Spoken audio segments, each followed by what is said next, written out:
welcome to our Glory Globe TVS breaking. President Donald Trump warned Iraq on Tuesday that the U.S. would no longer support the country of its former Prime Minister Nouri al-Maliki who returns to power.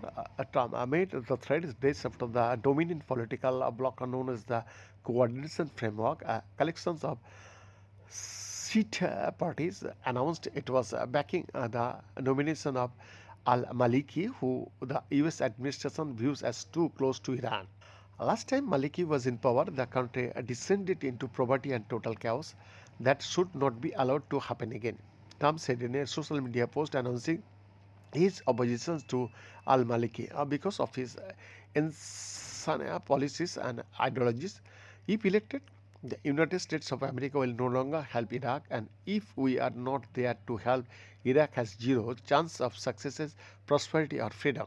Trump's intervention into Iraqi politics comes at a fraught moment for Trump in the Middle East as he was carrying out new strikes on Iraq's neighbor Iran, which has maintained deep influence in Iraq's government since the U.S. ouster of Saddam Hussein in 2003. Trump has left open the possibility of military action in response to Tehran's deadly crackdown on recent protests against the Islamic government.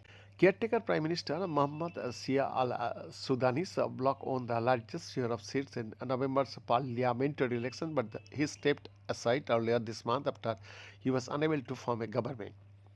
That cleared the field for a Maliki after the two had competed for the backing of the coordination framework. So al-Maliki, who first served as Prime Minister in 2006, is the only Iraqi Prime Minister to serve two terms since the US toppled Saddam Hussein in 2003.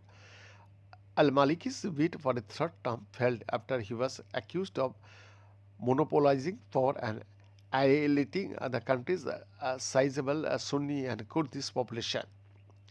When he came to power in May 2006, al-Maliki was initially embraced by President George W. Bush. Al-Maliki took over as Prime Minister a month after the bombing of the Al-Askari Shrine, a significant Shiite mosque. It was movement that deepened sectarian tension in Iraq and sparked a period of intense violence in the country, but within months, US officials soured on al-Maliki.